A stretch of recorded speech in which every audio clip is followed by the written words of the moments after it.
শিৱসাগৰ যিখিনি বান বিভীষিকা হৈছিল তাত জাতি ধৰ্ম বিবিষে সকলোৱে সহায় কৰিছিল আৰু জমিয়তৰ সভাপতি মৌলানা চাহাবেও যথেষ্ট সহায় কৰিছিলে দিনে ৰাতিয়ে একেকাৰ কৰি তেখেতে গৈছিল শিৱসাগৰ বানপীড়িত ৰাইজৰ কাষ চাপিছিলে আৰু অসমৰ মুখ্যমন্ত্ৰী ডক্টৰ হিমন্ত বিশ্ব শৰ্মা ডাঙৰীয়াকো তেখেতে 20 লাখ টকা এটা অৱদান দিছিল বানপীড়িত ৰাইজৰ হৈ আৰু তেখেতৰ গৃহত আমি উপস্থিত আছো আৰু তেখেতৰ পৰা আমি দুটামান কথা খালি জানিব বিচাৰিছো ডিএ নিউজ ফালৰ পৰা আপোনাক সম্ভাৱনা জ্ঞাপন কৰিছো মই ডিএ নিউজক আপোনাৰ ধন্যবাদ জ্ঞাপন কৰিছোঁ আসলে উজনি অসমত যিটো বান আপোনাৰ যিটো সমস্যা হ'ল মই ভাবা নাছিলোঁ মই যেতিয়া গৈ পেলাই তাত দেখিছোঁ মানুহৰ কষ্ট চকুৰ পানী এনেই ওলাই গৈছে মানুহৰ আৰু মোৰ সৰুৰ পৰা আজিলৈকে মই এনেকুৱা বান ফ্লাড মই দেখা নাই কিন্তু তাত যোৱাৰ পিছত আপোনাৰ চবে যেনেকুৱা মুখ আগুৱাই লৈছে জমিয়তুল উলামাৰ এতিয়া সভাপতি আনফাৰ ফাউণ্ডেশ্যনৰ পৰাও মই এটা সহায় কৰিছোঁ আমি গোটেই গাঁৱে গাঁৱে চৰাইদেউৰ পৰা হওক নাজিৰা হওক যোৰহাট হওক গোলাঘাট হওক শিৱসাগৰ হওক চবৰ লগত সাক্ষাৎ কৰিছোঁ যিমান পাৰিছোঁ মই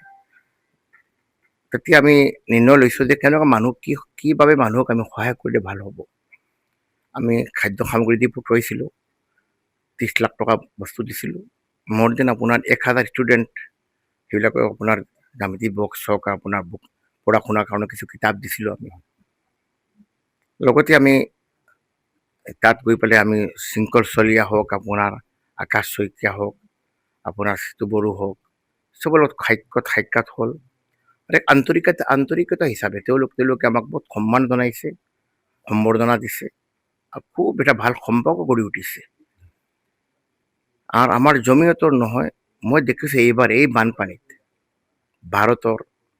ৱৰ্ল্ডৰ পৰা লণ্ডনৰ পৰা মানুহ আহি আছে গোটেই ৱৰ্ল্ডৰ পৰা মানুহ আহি পেলাই সহায় কৰি আছে ইণ্ডিয়াৰ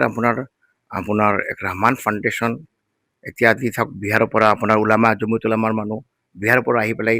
আপোনাৰ তিনিদিন তাৰ পৰা আপোনাৰ পুৰা ৰাতি দিন কষ্ট কৰি বুজাই লৈ আহি পেলাই আমাৰ মাদ্ৰাছাত আহিছে এতিয়া এনেকুৱা আপোনাৰ মই কোনো মানুহে দেখা নাই যে কোনো সংগঠন অহা নাই আৰু যেনেকৈ পাৰিছে মৌলানা আৰশ্বদ মৌলভী হিচাপে আপোনাৰতো দিল্লীত বহি মানুহক আহ্বান দিছিলে যে আমি আমাক সহায় কৰিব লাগে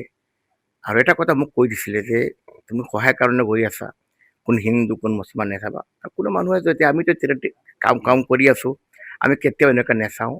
আৰু মই দেখিছোঁ তেওঁৰ যিটো আপোনাৰ ভিতৰত মনোভাৱ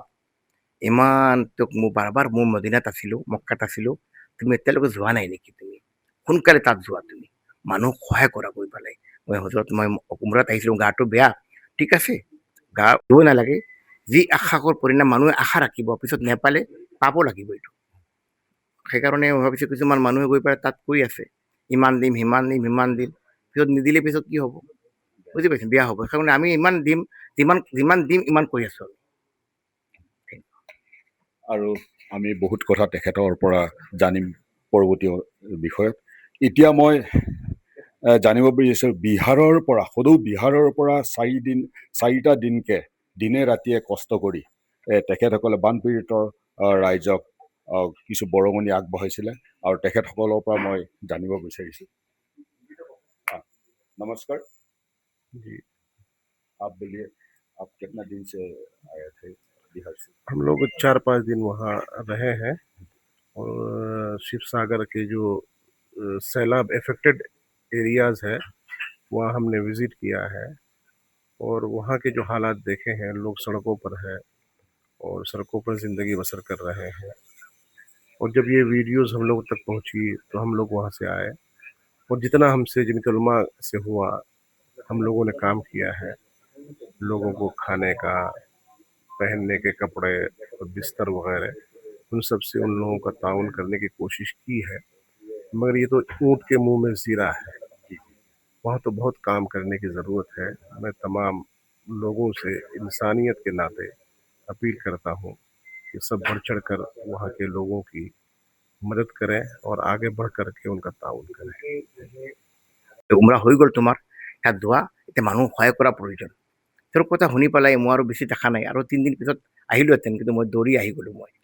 আহি পেলাই তেওঁ এটা ঘোষণা কৰিছিলে 1 কোটি টকা এটা চেণ্ট্ৰেল জমিয়তৰ পৰা মৌলানা আৰশ্বদ মনি হিচাপে, আৰু সেই হিচাপে আমাৰ জমিয়তৰ আমাৰ একাউণ্টত মানুহৰ আহি আছে 5,000, 7,000, 10,000 টকা আমি এটা ষ্টল বনাইছোঁ। এই হিচাপে চবক দি আছোঁ আমি। আৰু আমাক কণ্টিনিউ আমাৰ ঘৰত বহি পেলাই একাউণ্ট নম্বৰ, পাছবুক, আধাৰ কাৰ্ড চব এটা এটা আমি চাৰিজাৰি কৰি, কেনেকুৱা ডাবল হোৱা নাই নেকি, নামৰ লগত মিলিব লাগিবতো। আমি দিল্লীতো পঠুৱাই আছোঁ, দিল্লীৰ একাউণ্টৰ পৰা আহিব। আমাৰ এই আনফাৰ ফাউণ্ডেশ্যনৰ অসম জমিয়তল আমাৰ তত্ত্বাৱধানত চেণ্ট্ৰেল জমিয়তৰ আৰু ছেইম তত্ত্বাৱধানত আমি কাম কৰি আছোঁ আৰু তত্ত্বাৱধান হৈ আছে আলহামদুলিল্লাহ। এটা মই দেখিছোঁ যে আমাৰ মুখ্যমন্ত্ৰী তাত মই নিজে গৈছোঁ, আৰু মই আপোনাৰ মুখ্যমন্ত্ৰীৰ লগতো কথা ভালকৈ হ'ল। আৰু সেইদিনা আপোনাৰ আপাৰ আছামৰ যিসকল কেবিনেট মন্ত্ৰী আছে তেওঁৰ লগত মই কথা পাতিছোঁ। ধুনীয়াকৈ তেওঁলোকেও কাম কৰি আছে। আৰু মই এতিয়া দেখিছোঁ যে মুখ্যমন্ত্ৰী ৰিলিফ ফাণ্ডৰ এটা পইচা দিয়াটো ভাল হ'ব। সাক্ষাৎ কৰি পেলাই মই 20 লাখ টকা দিছোঁ, তো মোক আদৰণি জনাইছে, খুব ভাল পালে। আৰু মই যে আগুৱাই গৈছোঁ উজনি অসমৰ কাৰণে, খুবতো মোক আপোনাৰ সন্মান জনাইছে, মোক এটা ৰেচপেক্ট, আৰু তেওঁৰ লগত এটা মোৰ সম্পৰ্ক এতিয়া নহয়, আজি 20-25 বছৰৰ পৰা জানা আছে, মোৰ লগত সম্পৰ্ক এটা আছে আমাৰ। আৰু এটা কথা কৈছোঁ, আপোনালোকৰ জমিয়তৰ পৰা যিখিনি ধৰক বানপীড়িত ৰাইজে যথেষ্ট গৃহ হাৰা হৈ গৈছে, সেই বিষয়ে গৃহ নিৰ্মাণ কৰা কিবা আঁচনি গ্ৰহণ কৰিছে? না, আমি জমিয়তে এতিয়া আমি টোটেল 2,25 লাখ টকা আমি এটা আশ্বাস দিছোঁ। আমাৰ কথা হ'ল আমি এনেকুৱা এইবোৰ গৃহ নিৰ্মাণৰ কাম চৰকাৰে কৰিব, এইটো আমাৰ কাম নহয়। আমাৰ কাম হ'ল এই সময়ত আমি মানুহক কেনেকুৱা সহায় কৰিব পাৰোঁ, সেই হিচাপত আমি মানুহক আমি সহায় কৰিব লাগে। 5,000, 2,500 পৰিয়ালক, 2,500 পৰা এতিয়া আমি ভাবিছোঁ 3,000 হৈ যাব পাৰে। 2,500 পৰা 3,000 পৰিয়ালক মিনিমাম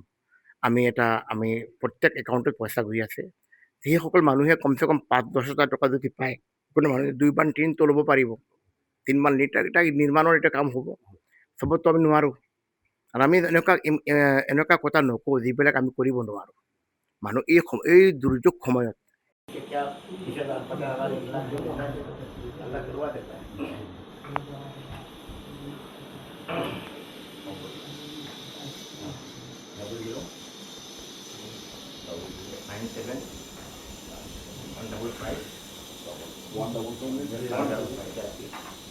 যিকোনো খবৰৰ বাবে যোগাযোগ কৰক 9181 307 221 আমাৰ এই নম্বৰত।